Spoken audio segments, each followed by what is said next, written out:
जो सीडीपीओ का एग्जाम दे रहे हैं उसके लिए इंपॉर्टेंट करंट अफेयर आज हम लोग देखेंगे। यह जो प्रश्न है 66 बीपीएससी में जो पूछा गया प्रीवियस ईयर को, तो प्रीवियस ईयर को चर्चा करते हुए हम लोग जो प्रश्न पूछे जाने की संभावना है उसे भी हम लोग देखते चलेंगे। तो देखा जाए, पहला है फिट इंडिया अभियान के तहत पहली वर्षगांठ के अवसर पर फिटनेस की डोज आधा घंटा रोज का मंत्र किसके द्वारा? यह प्रधानमंत्री नरेंद्र मोदी के द्वारा दिया गया था। प्रधानमंत्री मोदी ने देश को एक फिट और स्वस्थ देश बनाने के सपने को लेकर यह 29 अगस्त 2019 को फिट इंडिया मूवमेंट शुरू किया था। तो आपको बता दें, इसी का जो 2020 में 2.0 आयोजन किया गया। फिट इंडिया अभियान का मकसद है लोगों को खेल और स्वास्थ्य के प्रति जागरूक करना और इससे संबंधित सलाह देने के लिए फिट इंडिया मूवमेंट पर एक समिति बनाई गई। और इसमें जो समिति बनाई गई, इसमें जो रखे गए सदस्य, इसमें ओलंपिक संघ, राष्ट्रीय खेल संघ, सरकारी अधिकारी, निजी निकाय तथा प्रसिद्ध फिटनेस हस्तियों को शामिल किया गया। और जो खेल मंत्री थे किरण रिजिजू, उन्हें 28 सदस्यीय समिति के अध्यक्ष के रूप में क्या किया गया? नियुक्त किया गया। तो ध्यान में रखेंगे, फिटनेस का डोज आधा घंटा यह प्रधानमंत्री नरेंद्र मोदी के द्वारा यह दिया गया था। नेक्स्ट प्रश्न देखते हैं। 105 में कह रहा है राजमाता विजय राज सिंधिया के 100वें जन्मदिन दिवस पर प्रधानमंत्री नरेंद्र मोदी ने जारी किया। तो कह रहा है जो राजमाता विजय राजे सिंधिया ये थे कौन? ये जो राजमाता विजय राजे सिंधिया जो थे, यह जो थे ग्वालियर राजघराने की राजमाता विजय राज सिंधिया, जो कि क्या होती है, भारत की स्वतंत्रता में यह काफ़ी योगदान देती है। तो यह स्वतंत्रता से पहले ही कह लीजिए कि भारत तो 1947 में, वो उससे पहले की बात, उनकी जो जन्म शताब्दी है 1919 में इनका जन्म हुआ था। तो उन्हीं के जो 100वां जब उनका जन्मदिन मनाया जाता है, यानी 100वीं वर्षगांठ पर 2019 में क्या किया गया? 100 साल पूरे होने के जन्म शताब्दी वर्ष मनाने के अवसर पर पीएम द्वारा 100 रुपये का क्या किया गया? नोट जारी किया गया। तो ध्यान में रखेंगे, तो राजमाता विजयराज सिंधिया के 100वें वर्ष पर 100 रुपये का नोट, ऑप्शन नंबर सी। और हाल में अगर 2021 की बात की है तो एग्जाम 2022 में हुआ था, लगभग 27 तारीख को, 12 मार्च को, यानी 12वां महीना में हुआ था, दिसंबर में हुआ था। तो अभी 2021 की बात की है तो क्या मोदी के द्वारा कुछ ऐसा काम किया गया जिसमें क्या किया गया? जारी किया गया सिक्का? तो हाँ, तो जो इसको की थी संस्थापक थी, तो आप ध्यान में रखिएगा, ISKCO, इसको के जो संस्थापक स्वामी प्रभुपाद के 125वीं जयंती पर क्या किया गया? प्रधानमंत्री नरेंद्र मोदी के द्वारा 125 रुपये का सिक्का जारी किया गया। तो हो सकता है प्रश्न आपको देखने को मिल जाए कि हाल ही में इसको के संस्थापक स्वामी प्रभुपाद के 125वीं जयंती पर कितने रुपये का सिक्का जारी किया गया? तो 125वीं जयंती पर, जो हरे कृष्ण आंदोलन के क्या थे? नेतृत्व करता थे। नेक्स्ट 106 में देखेंगे, किस राज्य के लघु वृत्त चित्र ची लुक्को को दादा साहब फाल्के पुरस्कार दिया गया? तो आइए हम लोग जानते हैं दादा साहब फाल्के पुरस्कार। देखिए, दादा साहब फाल्के पुरस्कार जो है यह क्या है? जो ये फिल्म जगत की बात की जाए तो वह सबसे प्रतिष्ठित पुरस्कार दादा साहब फाल्के पुरस्कार माना जाता है। पूरे सिनेमा जगत का सर्वोच्च पुरस्कार के रूप में माना जाता है। अगर जिन्हें दादा साहब फाल्के पुरस्कार दिया जाता है उन्हें 10 लाख रुपए के साथ साथ प्रशस्ति पत्र और इत्यादि से सम्मानित किया जाता है। तो यह ध्यान में रखेंगे। तो ये करा लघु चित्र के लिए, शॉर्ट डॉक्यूमेंट्री के लिए जो दिया गया था, वह अरुणाचल प्रदेश के फिल्म निर्माता कोजिंग डी थोंगडोंग को लघु डॉक्यूमेंट्री ची लोपो, ची का अर्थ उन्होंने बताया था, ची का अर्थ शहद और लिपो का अर्थ शिकारी होता था, तो उसी के लिए शॉर्ट फिल्म के लिए दिया गया था, जो कहाँ के थे? वह अरुणाचल प्रदेश के थे। तो लेकिन अगर लेटेस्ट की बात की जाए कि जो 2 फिल्म जगत का दादा साहब फाल्के पुरस्कार दिया गया था, तो किसे दिया गया? 2019 का जो पुरस्कार है उसे 25 अक्टूबर 2021 को रजनीकांत को दिया गया दादा साहब फाल्के पुरस्कार। तो ध्यान में रखेंगे, इससे पहले 2018 में अमिताभ बच्चन को दिया गया था। डिले के कारण कोविड रहा, तो आप ध्यान में रखेंगे। इसमें क्या कहता है? 10 लाख रुपया प्रदान किया जाता है और साथ में प्रशस्ति पत्र एक कमल के फूल के साथ में दिया जाता है। नेक्स्ट 107 में देखेंगे, किसी निजी क्षेत्र के बैंक ने किसानों के लिए ई किसान धन ऐप लॉन्च किया था। तो कौन है जो धन ऐप किया था? वह जो किया गया था वह ये HDFC बैंक के द्वारा किया गया था। तो ध्यान में रखेंगे। और साथ में और भी क्या है? तो एक है युवा ऐप, यह बैंक ग्राहकों को संपर्क रहित भुगतान करने के लिए यस बैंक के द्वारा सेवा किया गया। कौन है? युवा ऐप। एक है मनी ऐप, जो RBI के करेंसी के पहचान करने के लिए किया गया। फिर MSME द्वारा क्या किया गया? सिडबी MSME के वित्त और ऋण सुविधा के लिए यह तैयार किया गया। तो ये कुछ ऐप थे जो हम लोगों ने जाना। नेक्स्ट देखेंगे 108 में करा, किस शहर के अंतर्राष्ट्रीय हवाई अड्डे पर सबसे पहले कोविड परीक्षण की सुविधा शुरू की? ये दिल्ली के IGI अंतर्राष्ट्रीय हवाई अड्डा। तो आपको मालूम होना चाहिए कि जो देश का जो IGI इंटरनेशनल है, इंदिरा गांधी इंटरनेशनल एयरपोर्ट है, जो एशिया पैसिफिक बेस्ट एयरपोर्ट भी घोषित इसको किया जा चुका है, दिल्ली का Indira Gandhi IGI international airport. Next देखेंगे 109 में, राफेल फाइटर एयरक्राफ्ट को किस वायुसेना स्टेशन पर औपचारिक रूप से भारतीय वायुसेना में शामिल किया गया था? आपको पता होना चाहिए, अंबाला में जो वायुसेना स्टेशन में औपचारिक रूप से शामिल किया गया था, जो योजना जिसमें तहत जिसको बनाया गया था वो कौन था, गोल्डन एरो जो कार्यक्रम के शामिल के तहत सुबह 5 बजे इसको यहाँ पर, सुबह 5 नहीं कहिए 10 बजे ये क्या किया गया था, अम्बाला के एयरबेस पर 7 स्क्वाड्रन को इसमें शामिल किया गया था। तो आपको और ध्यान में रखना है। तो ये तो हो गया कि ये कब किया गया था, ये किया गया 2020 में। लेटेस्ट में हाल में देखेंगे क्या और भी कुछ ऐसे रक्षा विभाग से रिलेटेड भारत के पास कुछ नया प्रयोग। तो एक होगा पाइथन 5 है जो राफेल परीक्षण है जो गोवा में किया गया, जो एयर टू एयर मिसाइल है, तो ध्यान में रखेंगे पाइथन 5। उसके बाद एक पिनाका का सफल प्रशिक्षण किया गया जो उड़ीसा के चांदीपुर में किया गया। फिर आप देखेंगे अग्नि पी का सफल प्रशिक्षण किया गया। अग्नि पी के क्या है, जो परमाणु बैलिस्टिक मिसाइल है। उसके बाद अग्नि पी के बाद अग्नि 5 भी लॉन्च किया गया जिसकी क्षमता 5000 लगभग बताई जा रही है। तो अग्नि 5 से पहले अग्नि 1 अग्नि 2 सबसे पहले जो अग्नि की बात की जाए तो लगभग 1889 में बात किया जाए कि अग्नि को क्या किया गया था, फर्स्ट जो अग्नि है उसको लॉन्च किया गया था। तो वह डेट में ध्यान रखेंगे। जो अग्नि का जो प्रथम आया था वह 1800 नहीं 1900 है ना, 1989 में आया था। तो इस तरह से अग्नि के जो अग्नि 1 अग्नि 2 अग्नि 3 अग्नि 4 ये सभी संस्करण है। तो हम लोगों ने क्या जाना, 2 जाना कि एक अग्नि पी है जो क्या है, परमाणु सक्षम बैलिस्टिक मिसाइल है। एक अग्नि 5 है जिसकी क्षमता 5000 किलोमीटर की दूरी तक है, जो व्हीलर द्वीप अब्दुल कलाम पर इसको क्या किया गया, सफल प्रशिक्षण किया गया। तो 2 हम लोग को जाना। फिर आगे हम लोग जानेंगे एक MP ATGM है यानी man portable anti tank guided missile है जो क्या किया गया, स्वदेशी रूप से DRDO के द्वारा उसको क्या किया गया, विकास किया गया। जब ये विकास किया गया तो जो इजराइल के साथ सौदा था उस सौदा को रद्द कर दें, क्योंकि इसी तरह के मिसाइल को लेने का सौदा किया गया था, लेकिन स्वदेश में विकसित हो जाने के कारण वह रद्द हो गया। तो भी इंपॉर्टेंट है MP ATGM। नेक्स्ट 110 में देखेंगे भारतीय क्रिकेट कंट्रोल बोर्ड द्वारा किसे पूर्व भारतीय महिला चयन समिति का अध्यक्ष नियुक्त किया गया। तो आप देखेंगे यह जो किया गया था नीतू डेविड को किया गया था। अभी हाल में भी नीतू डेविड ही है। थोड़ा सा जान लेते हैं। सितंबर 2020 में BCCI के जो अखिल भारतीय महिला के प्रमुख के रूप में नियुक्त किया गया, महिला टीम के चयन के अध्यक्ष के रूप में नीतू डेविड जो हाल में बने हुए हैं। नेक्स्ट देखेंगे 111 में महिला एकल US ओपन टेनिस 2020 किसने जीता। काफी अच्छा प्रश्न है। ये 2020 की बात है तो वह नाओमी ओसाका के द्वारा जो जापान की। अगर 2021 में बात की जाए तो यह जो होता है यह 4 होता है। पहले होता है, देखिए क्रम से याद रखिए, पहले जो होता है US ओपन होता है, उसके बाद ये जनवरी फरवरी में होता है US के बाद विंबलडन होता है, विंबलडन के बाद फ्रेंच होता है और सबसे अंत में क्या होता है, वह ऑस्ट्रेलिया होता है।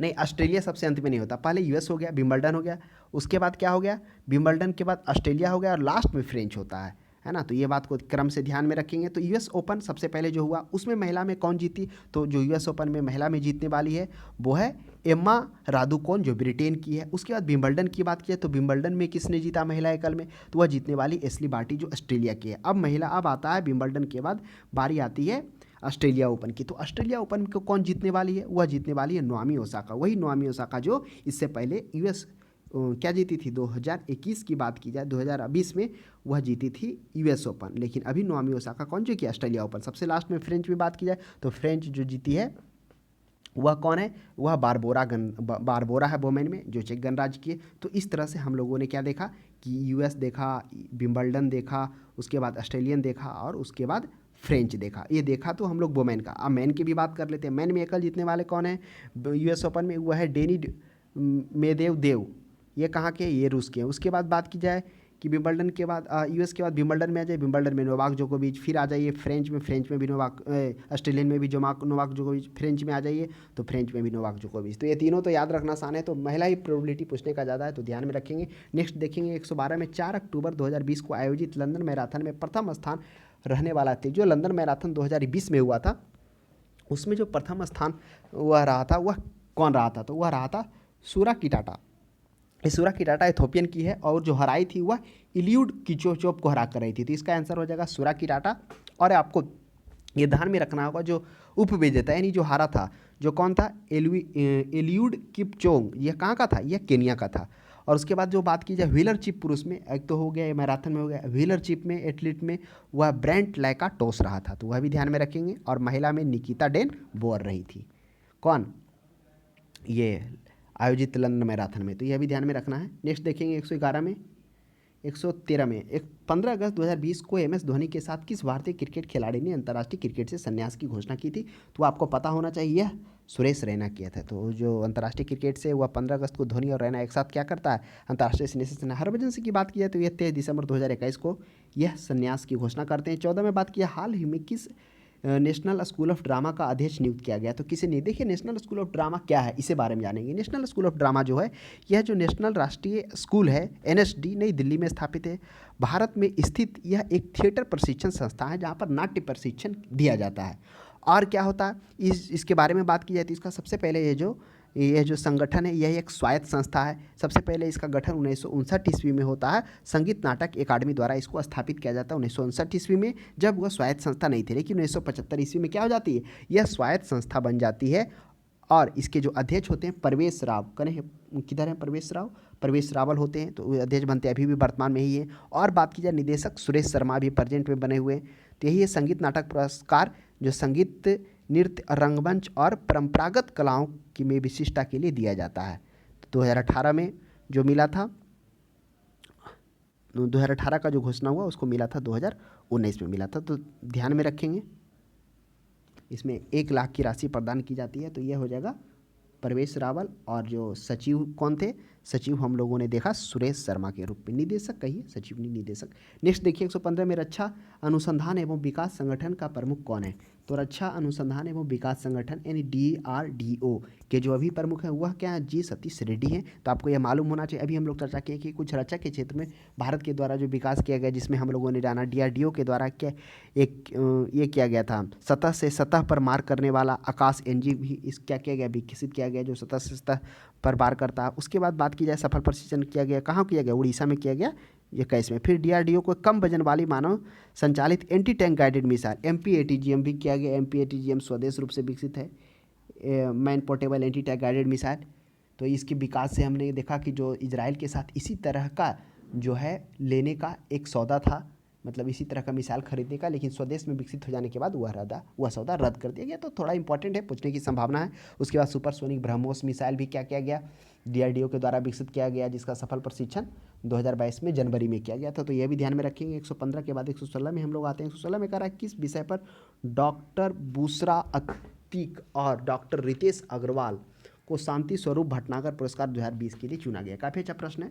अब देखिए यह 2020 का है, तो आपको यह पता होना चाहिए कि शांति स्वरूप भटनागर पुरस्कार क्या है। शांति स्वरूप भटनागर पुरस्कार है विज्ञान के विभिन्न शाखाओं में उत्कृष्ट प्रदर्शन के लिए यह दिया जाता है। तो 2021 में जो नामित किया गया वह 11 वैज्ञानिकों को नामित किया गया। तो आई बारीकी से जानते हैं कौन है। ये 2020 में जो दिया गया था डॉक्टर रितेश अग्रवाल और डॉक्टर बुशरा अतीक को चिकित्सा के क्षेत्र में। अभी हम लोग जानेंगे जो 2021 में दिया गया था, तो वह 11 लोगों को, जिसमें से हम लोग जानेंगे जो भौतिकी के क्षेत्र में है ना, वो किनको दिया गया। ये भौतिकी से पहले चिकित्सा हम लोग देखते हैं। चिकित्सा के क्षेत्र में जो दिया गया था वो किनको दिया गया था, वो दिया गया जिमोन पनियोमेकल को और डॉक्टर रोहित श्रीवास्तव को। तो ये 2 को दिया गया था। तो थोड़ा सा इन चीज़ों को ध्यान में रखेंगे। क्या हमने देखा कि चिकित्सा के क्षेत्र में जो 2021 में दिया था जिमोन पनियामाकल और दूसरा डॉक्टर रोहित श्रीवास्तव को, ये हो गया चिकित्सा के क्षेत्र में। और भी जानते हैं। उसके बाद हम लोग जानते हैं भौतिकी के क्षेत्र में क्या गया, भौतिकी के क्षेत्र में भी दिया गया कनक साहा को दिया गया। फिर रसायन के क्षेत्र में क्या गया, रसायन विज्ञान के क्षेत्र में कनिष्क विश्वास को दिया गया और दूसरा दिया गया T गोविंद राजू को। तो कनिष्क विश्वास, T गोविंद राजू। और उसके बाद जैव विज्ञान की बात की जाए, जैव विज्ञान में भी दिया गया, पहला दिया गया अमित सिंह को, दूसरा दिया गया अरुण कुमार शुक्ला को। तो ये कुछ इंपॉर्टेंट है। गणित में दिया गया अनीश घोष को। तो कुछ इंपॉर्टेंट है जो पूछे जाने की संभावना। इंजीनियरिंग विज्ञान में भी देवदूत मुखोपाध्याय को दिया गया। तो थोड़ा सा क्रम एक चिकित्सा का ध्यान में रखेंगे। जो हम लोगों ने देखा मुखोपाध्याय, ये चिकित्सा का जो जिमोन पनियमकाकल और रोहित श्रीवास्तव जो 2 को दिया गया। उसके बाद क्या जैविक विज्ञान में भी ध्यान रखेंगे अमित सिंह और अरुण कुमार, 2 अ से अमित और अ से अरुण, दोनों अ से शुरुआत होता है जैविक वाला। रसायन वाला कनिष्क विश्वास और TG गोविंद राजू, ये हो गया। और गणित वाला अनीश घोष, ये था। नेक्स्ट देखेंगे 2017 में नोबेल शांति पुरस्कार के लिए किसे चुना गया। यह भी 2020 का है। तो अगर 2020 का तो जो विश्व खाद्य कार्यक्रम को चुना गया था, लेकिन अगर आप देखें 2021 में किसे दिया गया नोबेल पुरस्कार, तो काफ़ी इंटरेस्टिंग है। और हमें लगता है प्रश्न पूछे जाने की इंपॉर्टेंट इसलिए है क्योंकि पहली बार 15 साल बाद नहीं, 86 वर्ष बाद मिला है। पत्रकारिता के क्षेत्र में मिला। तो वह मारिया रेसा जो कहाँ की है, फिलीपींस की है। तो आप ध्यान में रखेंगे एक मारिया रेसा को और साथ में दामित्री मुरातोव जो कहाँ के हैं, वह रूसी पत्रकार है। इन दोनों को दिया गया। किस लिए दिया गया, अभिव्यक्ति की स्वतंत्रता, फ्रीडम की। इन्हें कहा गया, जब प्राइज इनको दिया जा रहा था तो इनको कहा गया कि स्वतंत्रता, निष्पक्ष एवं तथ्य आधारित पत्रकारिता सत्ता का दुरुपयोग, झूठ, युद्ध से बचाने के लिए काम करती है। और इसी की अभिव्यक्ति की स्वतंत्रता और प्रेस की स्वतंत्रता को राष्ट्रों के बीच भाईचारे और निःशस्त्रीकरण बढ़ावा देने के लिए बेहद क्या होगा, मुश्किल होगा। तो उसी को बढ़ावा देने के लिए इनको दिया गया था, किनको, मारिया रेसा को और दामित्री मुराटो को। बोला जाता है कि यह 86 वर्ष बाद नोबेल शांति पुरस्कार पत्रकार को दिया गया। इससे पूर्व 1915 को दिया गया था। कौन, यह नोबेल का शांति पुरस्कार। और भी जान लेते हैं, जैसे नोबेल का है तो शांति में हो गया। उसके बाद देखेंगे हम लोग साहित्य के क्षेत्र में दिया गया, अब्दुल रजाक गुरनाह को दिया गया। अब्दुल रजाक के बारे में भी बोला जाता है, वह पहले क्या थे, तंजानिया मुल्क के थे, फिर वो स्थानांतरण करके जाते हैं। तो उसी को क्रम को वह 77 वर्षीय जो गुरनाह है, अब्दुल रजाक गुरनाह, यह पुरस्कार अपने मूल स्थान से विस्थापित लोगों, वह उस स्थान पर जहाँ विस्थापित अपना नया घर बसाते हैं, पर पड़ने वाले प्रभावों को अपनी कृतियों के जरिए बताने का काम किए। तो अभी तो तत्काल में यह कहाँ है, ब्रिटेन में रह रहे हैं। तो यह दिया गया अब्दुल रजाक गुरनाह को इस क्षेत्र में दिखाने के लिए दिया गया। उसके बाद रसायन के क्षेत्र में जो दिया गया, एक किनको दिया गया ये बेंजामिन लिस्ट को और WC मैकमिलन को। किसके लिए दिया गया, इन्होंने एक अलग तरह के उत्प्रेरक खोजा। पहले दो उत्प्रेरक थे, धातु और दूसरा एंजाइम, और तीसरा उत्प्रेरक उन्होंने एसीमेट्रिक ऑर्गेनाइकेटिक्स के द्वारा दिया गया। जो बेंजामिन लिस्ट थे वह मैक्स प्लांक इंस्टीट्यूट में कार्यरत थे, जर्मनी के मैक्स प्लांक में, और जो मैकमिलन थे वह कहाँ थे, वह अमेरिका के। जो मैकमिलन है यह संयुक्त रूप से इनको दिया गया, और मतलब दोनों ही कहिए कि कार्यरत कहाँ थे, वहीं थे, मैक्स प्लांक इंस्टीट्यूट में कार्यरत थे। उसके बाद जो फिजिक्स, ये तो हो गया रसायन के क्षेत्र में। अब भौतिकी के क्षेत्र में, भौतिकी के क्षेत्र में 3 लोगों को दिया गया।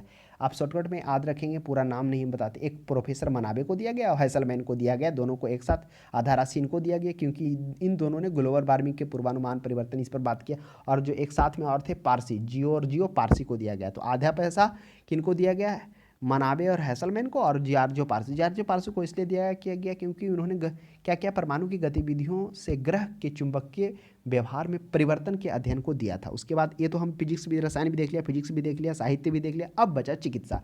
तो चिकित्सा के क्षेत्र में दिया जाता है, वह भी अपने आप में इंटरेस्टिंग है। डेविड जूलियस को दिया जाता है, और कौन है साथ में, और है एडमंड पटापोटियन। तो डेविड जूलियस कौन है, डेविड जो कैलिफोर्निया यूनिवर्सिटी में कार्यरत थे, दक्षिण अमेरिका के वैज्ञानिक हैं।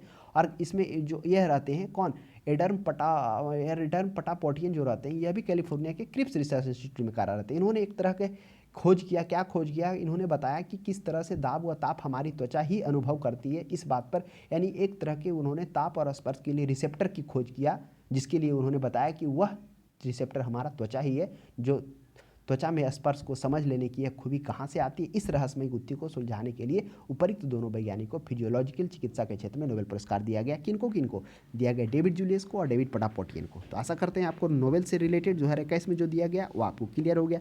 किस भारतीय फिल्म अभिनेता को टाइटम मैगजीन्स ने 2020 में सबसे प्रभावशाली 100 लोगों में शामिल किया। तो वह शामिल किया था आयुष्मान खुराना, अजय देवगन, शाहरुख खान। तो देखिए उस समय जो 2020 में जो शामिल किया था वह आयुष्मान खुराना के साथ साथ में कौन थे, PM मोदी भी थे, उनको भी शामिल किया था। और एक और सबसे बड़ी बात है कि एक पॉलिटिशियन भी उस समय होती है, देखिए ना, पॉलिटिशियन दीदी करके, जिसे दीदी के रूप में संबोधन कहा जाता था, उन्हें दिया गया था। तो अगर 2021 में बात की जाए तो 2021 में जो है और भी पॉलिटिशियन को शामिल किया गया। तो 2021 की बात की जाए टाइम मैगजीन में, इसमें प्रधानमंत्री नरेंद्र मोदी को आकर्षक नेता के रूप में 2020 के नेता में मोदी और बॉलीवुड, हाँ एक देखिए वो जो दीदी थे ना, वो शाहीन बाग की दादी बिल्किंस को भी शामिल किया गया था 2020 में। लेकिन 2021 में PM मोदी के साथ साथ में ममता बनर्जी, और इसमें सबसे बड़ी बात है कि सीरम इंस्टीट्यूट के जो मुख्य कार्यकारी अधिकारी हैं आदार पूनावाला को भी शामिल किया गया। तो हो सकता है आदार पूनावाला पूछा जाए, है ना। और पश्चिम बंगाल की जो CM है उनको शामिल किया गया। नेक्स्ट हाल में देखेंगे, हाल में कितने भारतीय समुद्रों तटों को ब्लू फ्लैग सर्टिफिकेशन दिया गया। ब्लू फ्लैग सर्टिफिकेशन क्या होता है, देखिए ब्लू फ्लैग जो सर्टिफिकेशन होता है यह दिया जाता है एक प्रतिष्ठित और मान्यता प्राप्त स्वैच्छिक इको लेवल का, यानी जो स्वच्छता के क्षेत्र में एक इको लेवल है उसी को दिया जाता है ये ब्लू फ्लैग सर्टिफिकेशन। तो 2020 में जो दिया गया था 8 समुद्री तट को ब्लू फ्लैग सर्टिफिकेशन भारत को दिए गए थे। तो 2020 वाला है, उस समय हुआ था एग्जाम जो पूछा है। लेकिन 2021 में 2 और इसमें जोड़ा गया, तो अब टोटल 10 हो गया। तो 2021 में जो 2 और समुद्री तट को जोड़ा गया वो तमिलनाडु के कोवलम और पाडुचेरी है। तो ध्यान में रखिएगा, हो सकता है प्रश्न देखने को मिले। तो 2021 में हो जाएगा 10 हो जाएगा, और लेकिन 2020 का जो था वह 8 ही होगा। तो जो 2 जोड़ा गया वो कौन कौन जोड़ा गया, वो तमिलनाडु का कोवलम कोरम और पाडुचेरी के इर्डन को जोड़ा गया, है ना। तो कोवलम और ईडन जो पांडुचेरी में। नेक्स्ट देखेंगे 21 सितंबर 2020 को वीडियो सम्मेलन के जरिए किस राज्य तक फाइबर योजना की शुरुआत की। ये देखिए बिहार राज्य की फाइबर योजना, इसमें प्रधानमंत्री मोदी के द्वारा हर घर फाइबर योजना की शुरुआत की गई थी ताकि ब्रॉडबैंड और इंटरनेट से सभी को जोड़ा जा सके, यही मुख्य लक्ष्य था। तो ध्यान में रखें प्रधानमंत्री घर तक फाइबर योजना 2020-21 में पीएम मोदी द्वारा बिहार राज्य के हर घर तक फाइबर योजना की शुरुआत, हर गांव से तेज इंटरनेट इसे ब्रॉडबैंड से जोड़ा जाए, इसके उद्देश्य के लिए शुरू किया गया था। लक्ष्य था कि 2021 तक हर गांव को ऑप्टिकल फाइबर से जोड़ना। नेक्स्ट 21 में देखेंगे क्वाड्रिलेटरल सिक्योरिटी डायलॉग नामक एक अनौपचारिक युद्ध समूह का निम्न में से कौन सदस्य। ये देखिए क्वाड्रिलेटर, इसको हम लोग क्वाड कहते हैं। तो क्वाड के जो सदस्य कौन कौन है, हाल ही में जो क्वाड का 2021 में बैठक हुआ था वो कहाँ हुआ था, वह वाशिंगटन डीसी में हुआ था, व्हाइट हाउस में हुआ था, जिसमें नरेंद्र मोदी व्यक्तिगत रूप से वहाँ मौजूद थे। ये तो 2021 की बात है, लेकिन संबोधन करते हैं वो जो बाइडेन के द्वारा किया जाता है, वहाँ के राष्ट्रपति जो 46वें राष्ट्रपति हैं वो बने थे, उनके द्वारा किया जाता है। अगर बात किया जाए कि उस समय जो हुआ था 2020 में हुआ क्वाड्रिलेटर, तो पूछ रहा है सदस्य कौन है, अमेरिका है तो चीन नहीं होगा, ऑप्शन नंबर सी ऐसे रिमूव हो जाएगा, भारत, जापान, ऑस्ट्रेलिया और 4 देश संयुक्त राज्य अमेरिका। नेक्स्ट देखेंगे सितंबर, और देखिए और भी इंपॉर्टेंट है, जैसे हम लोगों ने यहाँ पर देखा क्वाड्रिलेटरल क्वाड देखा, क्वाड के साथ एशियान देखा, एशियान की बैठक वो भी क्या हो पाई, वीडियो मतलब ऑनलाइन ही हो पाई, वीडियो कॉन्फ्रेंसिंग के जरिए ही हो पाई, उसका भी नेतृत्व प्रधानमंत्री नरेंद्र मोदी करते हैं एशियान का। फिर एशियान का आपको पता होगा ना, एशियान वर्ष में 2 बार बैठक करती है, एक एशियान अपने देशों के साथ, एक एशियान प्लस जो वार्ता देश होता है। आपको यह पता होना चाहिए कि वार्ता देश में एक यूके भी जुड़ा है और ऑस्ट्रेलिया के लातेर 30 में करके एक और उसका सदस्य, आसियान के जो 10 सदस्य थे, जो ASEAN south east Asian nation जो है उसमें पहले 10 थे, अब लातेर 30 में करके 11 सदस्य हो चुका है, वह भी इंपॉर्टेंट है। तो जो हुआ था 2020 में एक हुआ, मंत्री एक होता है तो खुद करता है आसियान देश अपने में, जो एशियान देश है, उसके बाद एशियान +1 जो एशियान +1 है, एशियान +3 ये वार्ता होता है, जो वार्ता देश होता है उसके साथ होता है। उसके बाद फिर हम लोग जानेंगे G20 का भी सम्मेलन रोम में हुआ था, जिसमें प्रधानमंत्री के साथ साथ में जिसके शिष्टमंडल थे वह भी गए थे, जिसमें आप अजीत डोभाल देख लेंगे, विदेश मंत्री देख लेंगे, फिर पीयूष गोयल जो वो ये मंत्री हैं, वो सभी वहाँ पर पहुँचे थे रोम में जो आयोजित हुआ। उसमें उन्होंने वन वर्ल्ड वन हेल्थ का भी उन्होंने बताया, क्योंकि संबोधन नरेंद्र मोदी ही करते। फिर G7 में, क्योंकि G7 भारत सदस्य नहीं है, तो जॉरिस जॉनसन के द्वारा कॉर्नकॉल में वहाँ किया जाता है, ब्रिटेन में किया जाता है, इनको आमंत्रित किया जाता है। तो G7 में भी इन्होंने मंत्र दिए, क्या दिए, वन अर्थ और वन हेल्थ। तो ये कुछ इंपॉर्टेंट चीज़ है, जहाँ पर वो गए तो कुछ संबोधन किए तो वह दिए। नेक्स्ट देखिए 2000, अब हम लोग 122 में आते हैं, वीडियो सम्मेलन के जरिए ब्रिक्स। चलिए अच्छा, काफ़ी प्रश्न है।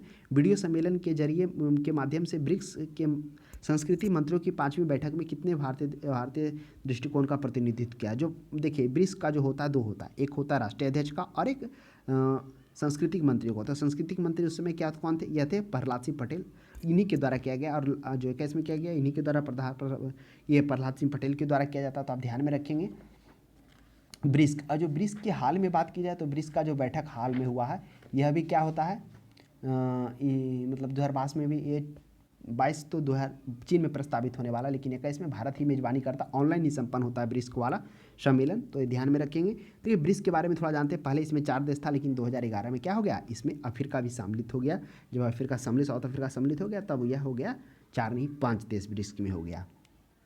तो इसमें भी क्या हो गया, 15 वर्ष पूरे होने पर क्या किया गया, इसका थीम जो दिया गया, क्या दिया गया, आपको इंग्लिश में देखेंगे तो आपको हो जाएगा कंटिन्यूटी, कंसोलिडेशन और कॉपरेशन। यानी कहने का मतलब निरंतर समेकन और आम सहमति। ये इसका क्या किया गया, थीम दिया गया, निरंतर समेकन और आम सहमति। तो ध्यान में रखेंगे 15 वर्ष के पूरे होने के उपलक्ष्य में। नेक्स्ट जून 2036 में एशियान शिखर सम्मेलन आ गया ना। एशियान का क्या हो गया, ASEAN south east Asian nation.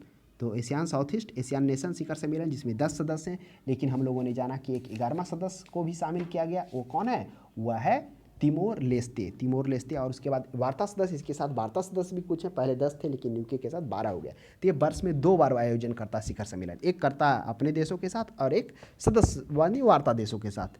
तो आप ध्यान में रखेंगे। अब देखिए जो एशियान का जो है सदस्य कौन है, तो जो भी देखिए एशियान का जो भी सदस्य है जो दक्षिण पूर्व एशिया में आ रहा है, यानी कि आप पता चल रहा है ना, साउथ ईस्टर्न एशियन। तो क्या हो गया, अब इससे समझने के लिए कुछ नहीं है, अगर आपको मैप ध्यान में है तो आप इसे भुलाएंगे नहीं कि एशियान में कौन सा देश है और मतलब जो इसकी सदस्य हैं कौन कौन है।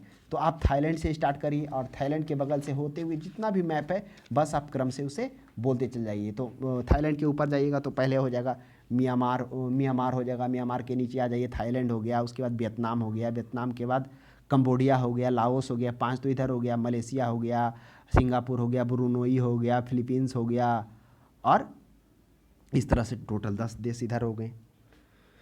तो ये है इसकी बैठक वार्ता हुई। नेक्स्ट देखेंगे 123 के बाद 122 में आते हैं, 124 में आते हैं। कह रहा निम्न में से कौन सा ह्यूमन कैपिटल इंडेक्स 2020 में प्रथम स्थान है। तो इससे पहले 123 तक किए ना हम लोग, प्रथम स्थान। चलिए अच्छा है कि ह्यूमन कैपिटल इंडेक्स की बात की जाए 2020 में जो प्रथम स्थान था वो किसका था। तो ऑप्शन में है जापान, दक्षिण कोरिया, सिंगापुर और हांगकांग। तो मेरे अनुसार क्या है, वह क्या होना चाहिए, सिंगापुर ही होना चाहिए कि उस समय क्या होता है, वह प्रथम स्थान पर सिंगापुर रहता है। तो सिंगापुर ही। लेकिन अगर आप बात की जाए 2021 की बात की जाए तो आगे हम लोग देखेंगे और भी कुछ इंडेक्स है, जैसे जान लेते हैं हम लोग। जैसे एक हाल में जो इंडेक्स है वह भ्रष्टाचार बाद सूचांक है, जिसमें एक तरह का क्या किया जाता है, रैंकिंग दिया जाता है ना। उसमें जो भारत का स्थान है उसमें देखेंगे कि कितना है। तो भ्रष्टाचार रिपोर्ट में जो आया उसमें जो भारत का स्थान दिया गया है, यानी कि 180 देशों में इसका 25वां स्थान है। इसमें रैंक क्या जारी किया जाता है, कौन, भ्रष्टाचार बोध सूचांक में। यह इंपॉर्टेंट है, ध्यान में रखिएगा। उसके बाद और भी कुछ है, जैसे ग्लोबल हंगर इंडेक्स में 116 देशों में इसका 101 स्थान है। हालांकि ये जो 138 देशों के साथ किया जाता है, लेकिन कहा जाता है कि मतलब 35 देश के आंकड़े का संग्रहण इस इंडेक्स में नहीं हो पाया, इसके कारण 116 का ही माप किया गया। तो 116 में भारत का स्थान 101वां आया ग्लोबल हंगर इंडेक्स में। उसके बाद है पर्यावरण निष्पादन में 180 देशों में 168 स्थान है। ग्लोबल पीस इंडेक्स में शांति में 163 में 135वां स्थान है। सबसे शांति में आइसलैंड आता है। तो ये कुछ इंपॉर्टेंट है जो आप ध्यान में रखिएगा। तो एक क्या है, पीस में सबसे ज़्यादा 1 पर आइसलैंड। भारत का स्थान हो गया हम लोगों ने देखा 135वां। और ये तो हो गया ग्लोबल पीस में। और हंगर में हम लोगों ने देखा कि ये जो हंगर ग्लोबल हंगर इंडेक्स है, जिसमें भूखे से रिलेटेड है, 116 में से 101वां स्थान। हालांकि 116 देशों का नहीं, इसमें 135 देशों का आता है। 135 मतलब 35 और देश इंक्लूड होता है। लेकिन बोला गया कि कुछ मतलब 28 देश का इसमें सही से रिपोर्ट नहीं आ पाया, इसके कारण 116 देशों के साथ विचारा किया। तो 116 में भारत का हंगर इंडेक्स में 101वां स्थान रहा। चलिए, तो ये तो था हम लोगों ने ऊपर क्या देखा था, 124 में हम लोगों ने देखा था, ह्यूमन कैपिटल इंडेक्स में हम लोगों ने देखा था। अब देखिए, अब थोड़ा सा जान लीजिए कि वर्ल्ड इकोनॉमिक फोरम में ग्लोबल ह्यूमन कैपिटल इंडेक्स, जो ह्यूमन कैपिटल इंडेक्स है ना, तो देखिए दो एक जारी होता है। एक वर्ल्ड इकोनॉमिक फोरम द्वारा ग्लोबल ह्यूमन इंडेक्स जारी किया जाता है, तो उसमें क्या है, 130 में से 130 देशों में से 103 स्थान है। नॉर्वे लिस्ट में फर्स्ट। लेकिन जो विश्व बैंक के द्वारा जारी किया जाता है, तो विश्व बैंक के द्वारा जो जारी किया गया 2020 में, वह मानव पूंजी सूचांक में भारत का स्थान कितना है, वह 116 है। कितने देशों में, वह 174 देशों में। तो कभी कभी यह भी प्रश्न पूछ जाता है, लेकिन आपको वो इंडिकेट कर देगा विश्व बैंक द्वारा या फिर वर्ल्ड इकोनॉमिक फोरम के ग्लोबल ह्यूमन कैपिटल इंडेक्स में। नेक्स्ट देखेंगे, हाल में संयुक्त राज्य अमेरिका का ऑपरेशन MGA मागा संबंधित है। देखिए, मागा संबंधित है MAGA। तो इसका जो संबंधित है, जो कहा गया था अमेरिका ग्रेट अगेन, मागा का जो संबंधित था, जो इसके बारे में क्या कहा गया था, इसमें के बारे में कहा गया था मेक अगेन ग्रेट अमेरिका। हाँ, make again, make America, M से मेक, ए से अमेरिका और जी से great again, make America great again. यह क्या गया था, देखिए उस समय क्या होता है कि कोविड-19 के कारण जो वहाँ के जो राष्ट्रपति रहते हैं, कौन, ये क्या बोलता है, जो ट्रंप से पहले, हाँ ट्रंप, वो क्या होते हैं, कोविड के कारण वह सैनिक अस्पताल में भर्ती रहते हैं और उनका इलाज हो रहा होता है। उसी क्रम में जो अगले कुछ दिनों के बाद चुनाव रहता है, उस चुनावी अभियान को आगे रखने के लिए, जारी रखने के लिए उनके सहयोगियों और उपराष्ट्रपति के द्वारा मागा कार्यक्रम चलाया जाता है। तो यह जो क्या है, डोनाल्ड ट्रंप के पुनर्निर्वाचन अभियान से संबंधित था। लेकिन आप देखेंगे कि डोनाल्ड ट्रंप निर्वाचन में नहीं आते हैं, जो बाइडेन आते हैं, वही 46वां राष्ट्रपति बनते हैं। और इसी में कमला हैरिस भी खड़ा होती है, लेकिन जो बाइडेन के सपोर्ट में वो वापस ले लेती है। वह पहली हिंदू कैबिनेट के रूप में भी अमेरिका के रूप में जानी जाती थी। नेक्स्ट देखेंगे 126 में, किस देश ने पहला नाभिकीय ऊर्जा संयंत्र प्रारंभ किया। तो कौन सा देश है जो पहला नाभिकीय ऊर्जा संयंत्र किया, तो वह है सऊदी अरब, संयुक्त अरब अमीरात है। तो यह ध्यान में रखेंगे। नेक्स्ट देखिए, वो 2020 का है। 2017 में 127 में देखेंगे, अक्टूबर 2020 से जून 2021 तक किस देश के लिए अंतर्राष्ट्रीय श्रम संगठन के संचालन गवर्निंग बॉडी का अध्यक्ष बनाया गया। देखिए, जो ILO है यहाँ पर कह रहा है अक्टूबर 2020 से जून 2021 तक किस देश के ILO का क्या क्या गवर्निंग बॉडी का अध्यक्ष बनाया गया। तो आपको पता होना चाहिए, ILO के जो महानिदेशक हैं कौन है, गाय राइडर, वो कर रहे हैं अभी, गाय राइडर हैं जो UK के हैं। लेकिन उनका 22 में क्या हो जाएगा, वो चेंज हो जाएंगे, वो बन जाएंगे फिर गिलबर्ट फॉन्सन बन जाएंगे, लेकिन अभी वही है, ये ध्यान में रखिए। तो जो गवर्निंग बॉडी है जिसमें शासकीय निकाय में 56 नामात्र संस्थाओं का और 63 उप सदस्य से बना हुआ है, ये गवर्निंग बॉडी जो बना हुआ आईएलओ को, तो उसी का जो अध्यक्षता किया जाएगा वह जो भारत के सचिव अपूर्वा चंद्रा के द्वारा, यानी कि जो अक्टूबर 2020 से जून 2021 की अवधि के लिए आईएलओ के शासी निकाय के अध्यक्ष के रूप में जो चुना गया है वह भारत को चुना गया है, जो अपूर्वा चंद्रा उसके सचिव हैं। 1 साल के लिए है। नेक्स्ट देखेंगे, सितंबर 2020 के प्रारंभ में किए गए ऑपरेशन मेरी सहेली का उद्देश्य क्या है। देखिए, जो मेरी सहेली का है वो रेल में महिलाओं के यात्रियों को सुरक्षा को बढ़ावा देने के लिए यह योजना शुरू किया गया था, और कुछ हाल में और योजना जैसे प्रधानमंत्री उज्ज्वला योजना जो 2016 में शुरू किया गया था, यूपी के बलिया से शुरू किया गया था। लेकिन आप फिर क्या देखें कि 1 फरवरी 2021 को वित्त मंत्री के द्वारा 1 करोड़ तक पहुंचाने का इसमें बात की गई। ये उज्ज्वला 2.0 के तहत इसमें क्या किया गया, उसमें तो पहले सिर्फ खाली सिलेंडर, लेकिन इसके 1.20 के तहत है जो ये देखिए ना, यूपी का ही एक शहर है जहाँ से भरे सिलेंडरों के साथ वह उज्ज्वला 2.20 स्टार्ट किया गया कि अब जो दिया जाएगा वह गृहिणी को किसको दिया जाएगा, जो भी पिछड़े वर्ग हैं उनको भरे सिलेंडर के साथ में दिया जाएगा। तो अब यूपी का ही एक शहर है, ध्यान में नहीं आ रहा, आगे चर्चा हम लोग कर लेंगे। उसके बाद और है जैसे बेटी बचाओ बेटी पढ़ाओ, 2015 में हरियाणा के पानीपत से इसको स्टार्ट किया गया था, जिसमें बालिका लिंग अनुपात गिरावट को रोकने के लिए किया गया था। सुरक्षा मातृत्व आश्वासन समूह योजना, सुरक्षा मातृत्व योजना जिसमें नर्सों की निगरानी में प्रसव के लिए चलाया गया था 10 अक्टूबर 2019 को। फिर फ्री सिलाई मशीन योजना, फिर महिला शक्ति केंद्र योजना 2017 में, फिर सुकन्या समृद्धि योजना 2015 में लॉन्च किया गया था, जिसमें 10 साल से कम उम्र के बच्चियों को उच्च शिक्षा व शादी के लिए क्या किया जाएगा, दिया जाएगा प्रोत्साहन राशि। तो ये कुछ था। नेक्स्ट 129 में देखेंगे, दिसंबर 2018 के अनुसार विश्व के निम्न देशों में से किस देश में सबसे अधिक भारतीय आबादी है। तो काफ़ी अच्छा प्रश्न है। तो पहला तो है संयुक्त राज्य अमेरिका में 44 लाख 6 है, और उसके बाद संयुक्त अरब अमीरात में 31.05 लाख। तो हो जाएगा संयुक्त अरब अमीरात हो जाएगा, सबसे ज़्यादा आबादी है। और एक को आपको ये भी देखना है, हाल में जो यूक्रेन में जो क्या होगा, रूस के जो हमला किया गया उसमें, तो उसमें से देखेंगे कि किस योजना के तहत यूक्रेन से भारतीय नागरिकों को खाली किया गया था। ऑपरेशन गंगा चलाया गया था, है ना, उसके तहत वहाँ के नागरिकों को निकाला गया। ध्यान में रखेंगे, हाल में संसद की नई इमारत के निर्माण के लिए बोली किसने लगाई। देखिए, जो जितनी भी होती हैं गवर्नमेंट के, सेंट्रल गवर्नमेंट के, चाहे वो रोड को बनाना हो तो L&T ही लेता है, लेकिन इसमें से आप L&T मत मार दीजिएगा। L&T 865 करोड़ बोला, और जबकि टाटा प्रोजेक्ट 861 करोड़ बोला, तो टाटा प्रोजेक्ट्स लिमिटेड को मिला है संसद बनाने के लिए, नई संसद के लिए। नेक्स्ट देखेंगे 131 में, वर्तमान में राष्ट्रीय महिला आयोग की प्रमुख कौन है। तो राष्ट्र में यह कौन है, रेखा शर्मा ही है। आइए जानते हैं थोड़ा सा राष्ट्रीय महिला आयोग कौन है। देखिए, राष्ट्रीय महिला आयोग ये एक सांविधिक निकाय है। सांविधिक का अर्थ है कि सांसद के द्वारा वो क्या किया गया, लाया गया, यानी संसद के प्रस्ताव के द्वारा, उसी को सांविधिक निकाय कहते हैं, यानी संविधान में इसका वर्णन नहीं है। तो राष्ट्रीय महिला आयोग जो है वह श्रीमती रेखा शर्मा को तारीख 7 अगस्त 2018 को राष्ट्रीय महिला आयोग के अध्यक्ष के रूप में कार्यभार संभाला गया, और जब 2018 को दिया गया उससे पहले वो 2015 में उसके सदस्य रहते हैं, 2017 में प्रभारी बनते हैं, और इस तरह से आयोग प्रमुख रेखा शर्मा बन जाते हैं। तो हम लोगों ने जाना किस तरह से 1990 ईस्वी में यह एक सांविधिक निकाय के रूप में सामने आया देश के। अगला प्रश्न है 132 में, व्यवसाय करने की सरलता पर रिपोर्ट 2020 के अनुसार भारत में क्रम सुधार क्या है। यानी व्यवसाय करने, ईजी ऑफ डूइंग बिजनेस में। तो ईजी ऑफ डूइंग बिजनेस में आइए हम लोग थोड़ा सा देख लेते हैं। 2019 में जो चर्चा किए तो 77 से 63वां स्थान पर हुआ, और 2017 में क्या था, 2017 में 130 में 100वां स्थान था, 2018 में 100 से 77 हुआ था। 2017-18 यानी 130 से 100, फिर 100 से 77, 77 से 63 2019 में। तो आइए कुछ अन्य रिपोर्ट भी हम लोग चर्चा कर लेते हैं। जैसे अभी हम लोगों ने देखा ईजी ऑफ डूइंग बिजनेस में जो है 2020 की रिपोर्ट में था, जो 63वां स्थान हासिल किया। फिर अभी तत्काल 2021 का रिपोर्ट अगर हम देखेंगे तो उसमें देखेंगे भ्रष्टाचार बोध सूचांक भारत में जो स्थान है वह 25वां स्थान है। कितने देशों में है, वह 180 देशों में। उसके बाद क्या है, ग्लोबल हंगर इंडेक्स, जिसमें भूख से रिलेटेड, जिसमें भारत का कितना स्थान है, कितने लोग भूखे हैं, इसमें क्या किया जाता है, एक जारी किया जाता है, अंक जारी किया जाता है ना। जैसे लो है 0.99, मेडरेट 10 से 9.9, इस सब के बीच में एक पॉइंट उसको दिया जाता है। तो भारत का जो है 101 स्थान है किसमें, 116 देशों में। उसके बाद हंगर के बाद पीस इंडेक्स भी आया था, ग्लोबल पीस इंडेक्स में, जो कि प्रथम स्थान पर आइसलैंड है, और तो उसमें भारत का स्थान 135 से 163 में से। फिर पर्यावरण निष्पादन सूचांक में 180 में से 168 स्थान है, फर्स्ट में डेनमार्क है, और ग्लोबल हंगर में भी पहले स्थान पर मेरे अनुसार पहले स्थान पर डेनमार्क या अन्य होगा। आप हमें कमेंट बॉक्स में बताइए कि हंगर में कौन प्रथम स्थान पर है। और अगर भ्रष्टाचार में देखा जाए तो डेनमार्क ही प्रथम स्थान पर है। चलिए नेक्स्ट 133 के बाद 132 के बाद 33 में आते हैं।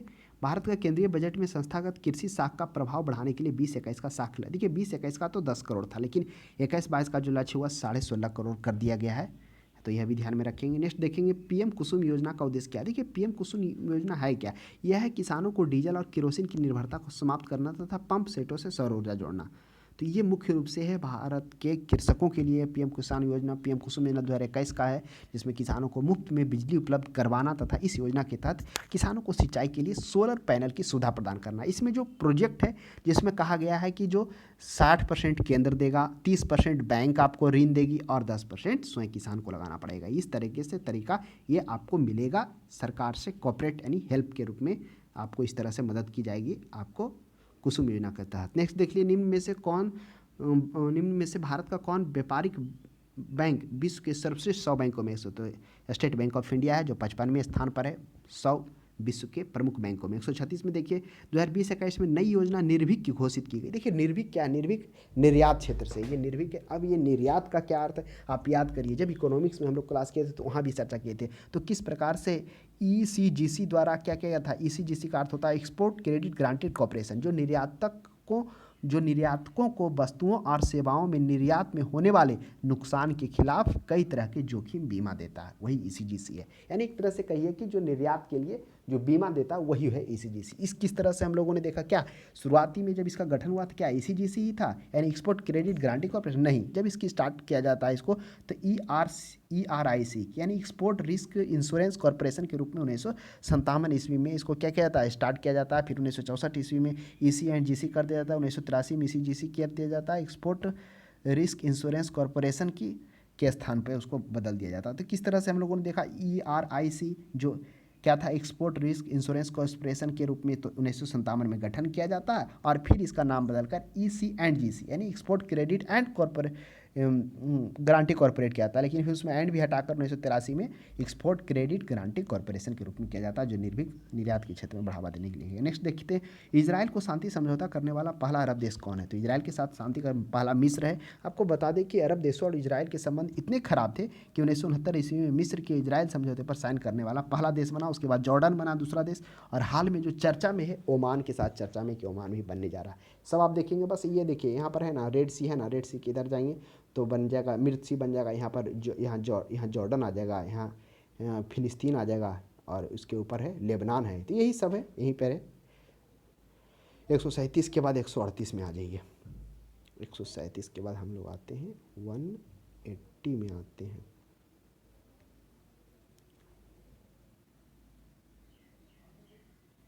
138 में नागरिकता संशोधन कानून कब पारित हुआ। अब हम लोग पहले जानते हैं नागरिकता संशोधन कानून है क्या।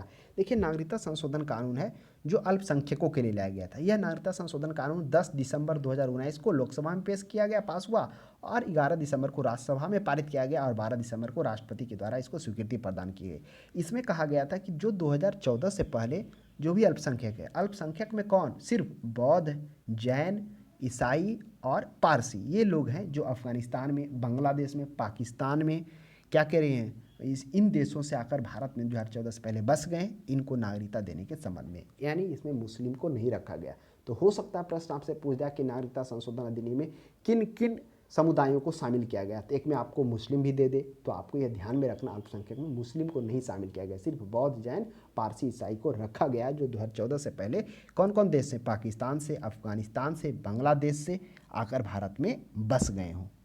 इन्हीं देशों को नागरिकता देने के संबंध में प्रावधान। नेक्स्ट 139 में भारत का 13वां प्रधान बंदरगाह राज्य में स्थापित किया गया। तो 13वां जो बधावन है वह महाराष्ट्र में, आपको पता होगा महाराष्ट्र में पहले भी है, नानवा सावा बंदरगाह मुंबई भी महाराष्ट्र में है। तो आप पूरा पता होगा आपको, देश में जो है 13 बंदरगाह है, 200 छोटे छोटे बंदरगाह हैं। जो बड़े बंदरगाह हैं जिसमें कांडला बंदरगाह मुंबई, नानवा सावा कोचीन, तूतीकोरिन, चिदम्बरम पोर्ट जो है तमिलनाडु में, चेन्नई, मोरमागुआ, न्यू बंगलोर, विशाखापट्टनम, पारादीप, हल्दिया, एनोर, ये सभी जो है 13 प्रमुख बंदरगाह बड़े बंदरगाह में आते हैं। तो वही कह रहा 13वां बंदरगाह जो बधावन महाराष्ट्र में, लगभग इसका जो है 61% गवर्नमेंट की हिस्सेदारी है, 65,544 करोड़ में इसका निर्माण किया जा रहा है। नेक्स्ट 140 में भारत की पहली स्वदेशी एंटी रेडिएशन मिसाइल का नाम क्या है, काफ़ी अच्छा प्रश्न है 2020 में। यह रुद्रम है। रुद्रम एक ऐसा मिसाइल है जो क्या करती है, यह मिसाइल दुश्मन के रडार और ट्रांसमीटर सिग्नलों को ख़राब कर देते हैं। और इसी के साथ में एक हमने बताया था MPATGM भी है एक स्वदेशी रूप से निर्मित क्या है, स्वदेशी रूप से निर्मित एंटी टैंक गाइडेड मिसाइल है, जिसमें हम लोगों ने देखा कि इसको लेने के लिए क्या था कि इसके साथ इजराइल के साथ सौदा था, लेकिन जब स्वदेश रूप से विकसित कर लिया गया भारत में तो वह जो इजराइल के साथ सौदा था उसे रद्द कर दिया गया। तो यह ध्यान में रखेंगे। तो आज के लिए इतना ही। अब हम लोग अगले सीरीज में किसी अन्य प्रश्नों के साथ, अन्य टॉपिक के साथ मिलते हैं। तब तक हमारे क्लास को देखने के लिए धन्यवाद।